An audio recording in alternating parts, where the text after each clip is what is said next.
Is this you? You want to draw, you've got your sheet of paper, you've got your pen or pencil, you rummage around, you find a reference photo somewhere, and then ready, set, go, you're off and racing. Immediately, the pen is on the paper, the ink is flowing, the drawing has begun. Now, this is a really common practice to have, but it almost certainly results in a drawing that's not going to be as effective as the one we might have done. And the real pity is we never have a sense of how much better our drawing may have been for making this mistake.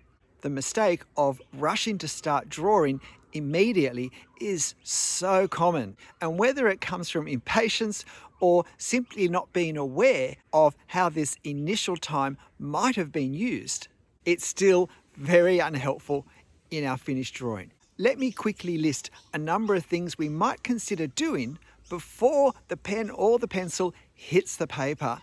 A small, very small investment of time, maybe 5 minutes, to give a huge return in the finished drawing for all sorts of reasons, and to make our drawing experience both easier and less frustrating.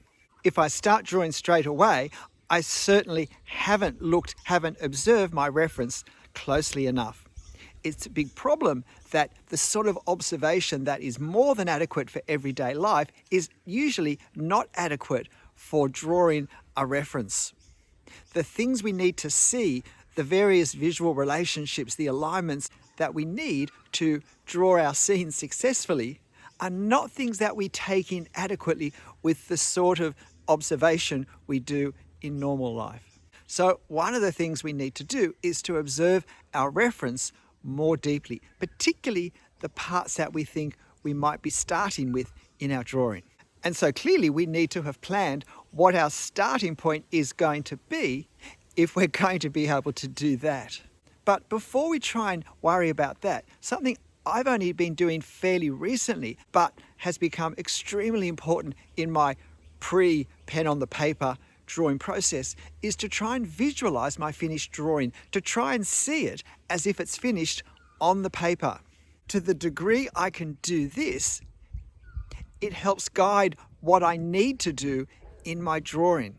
What's going to be the important part? What things do I want visually to get people's attention when they look at my drawing? How do I want them to be engaged with what I've drawn? I found the best way to do that is try and picture what my drawing will look like. Because let's face it, if I don't have a sense of what I'm trying to achieve, then I'm just rambling with my drawing. It's a bit of a lucky dip. I do this, I do this, I do this next, I go on to this, and I hope that in the end it's all going to come together with something that looks reasonably coherent. Having a picture of how I want it to look at the end hugely increases the chance of a successful looking drawing. Because I've observed my reference so carefully, I've got a good idea now of how much detail there is to draw and where it is. And I can work out, are there parts of this I need to simplify, or are there parts of the detail that I really want to draw in detail? And if so, which parts are they? I don't want to start drawing in detail parts that later I'm going to think, oh, that would have worked better if it was simplified somewhat. A really important thing for me to consider before I start to draw are what are the depths of plane? Now, if you're not sure what that means, think of a stage set where perhaps coming in from the sides, from the wings, you've got parts of scenery, and then further back into the stage, you've got some more that represent something further back, and then you might have a painting across the entire back wall of the stage, which may be more distant scenery. I do something similar with my reference photos. I think what plane of this is closest to me, what plane of this is perhaps in the midground, and what plane or planes are further back or the furthest back. And I often draw a pen around the different parts so that when I draw those elements, I can draw the closest ones in a similar way, the midground ones in a similar way, and the furthest ones in a similar way, to visually link them together and to help create the sense of depth. Can't do that if I haven't worked out what's close, what's mid, what's far before I start. One of the really important things I try and visualize when I do my visualizing the finished drawing is how dark are the darks going to be and where are they going to be in my scene. Of course, I'm not a slave to the photo. I can improve on the photo. I want to have a great drawing, and adjusting the values, the lights and darks, is a way of doing that. And it's just as important before I put any ink on the paper to have worked out where are my lightest lights going to be. In fact, where's the blank paper going to be? Because I need to really preserve those areas of whitest white. And I can't do that if I haven't planned out, mapped out where I want them to be. If I just start my lucky dip of marks and lines all over the place, I can easily commit to marks that in 5 minutes' time I'm going to really wish weren't there. Planning beforehand vastly reduces this unhappy experience. Another thing I do in my careful observation at the start is I'm looking at the textures that I have in the scene that I want to draw. Things like this bark, or maybe leaves or grass or crowds of people or pavers or roof tiles or corrugated iron, brickwork, gravel, grass, any surface pattern or texture that I'm going to have to represent, somehow capture the effect of in my drawing. I work out firstly, what is it and how am I going to do it for the closeness to the front or the sitting further back of the objects, the way they're lit, and also simply if they're in a more important part of the drawing or more towards the periphery, because I often draw more detail, more carefully in the focal point, in the part of the drawing where the star attraction is. I'll often draw that with a different technique or a more detailed technique than the same thing that's in a more support act role. In fact, I will spend a couple of minutes experimenting on a scrap of paper before I start drawing how I think those marks are going to be created and what thickness of pen, what type of pen I'm going to use to create them. And that means that when I start to create these visual effects, these textures in my drawing, I've already had a bit of warm up. I can make the marks confidently because I know they're going to create the effect I want. I don't have to do a little part that's going to end up not looking as good as the rest of it while I, in effect, experiment in my drawing. I do the experimentation in my couple of minutes of planning. Another really important thing to work out before I start my drawing is where am I going to start? And there's two things with this. There's where am I going to start from my reference. When I look at my photo, what place am I going to start with? But just as important, where am I going to place that starting point on my paper? What scale am I going to use to make sure it fits? Everything fits on the sheet of paper that I've got.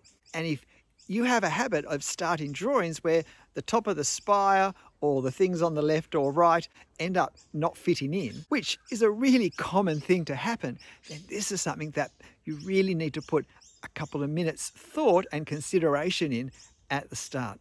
The scale is important. Am I drawing this the same size as my reference, or am I making it larger or smaller? If I'm drawing from a book, then my reference photo may be too large or too small for the size I'm going to draw. So I have to be conscious of this because the very first marks I make will commit me to scale. If the very first part of the scene I draw twice as large as in the reference, then my entire drawing, if I keep that scale consistent, which I will now be trying to do, will be twice the size as the photo that I'm drawing from. Now, if I can see that a drawing twice the photo size won't fit on my paper, then I might as well stop now, get a larger sheet of paper, or start a second time, being careful to draw my initial marks to a smaller scale. So discouraging to realize 60 minutes into a drawing which otherwise is going well, that we've drawn it too large for the sheet of paper.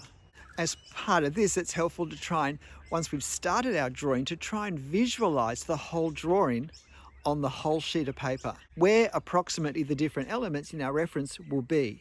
It helps us, I think, as we then move around the sheet of paper to position ourselves in the best place for what we're drawing. Now, this planning, it might delay our starting by 5 or 10 minutes, but I would almost guarantee that the total time of our session from when we start to do our planning to when we finish our drawing will be no longer than if we'd started to draw immediately without any of this planning. Because the planning that we do, it gives us confidence, it gives us direction, and these things speed up our drawing. When we do start to draw, we're more focused on what we're trying to do, how we're going to do it, where we're going to do it, what size we're going to do it. We don't just save time because we can therefore now move more quickly. We're not trying to work these things out bit by bit as we need to know them. We've kind of worked out, at least in some significant way, all of them at the start, but we're less likely to have the sorts of problems where we've put things in the wrong place or they're not quite drawn the right size.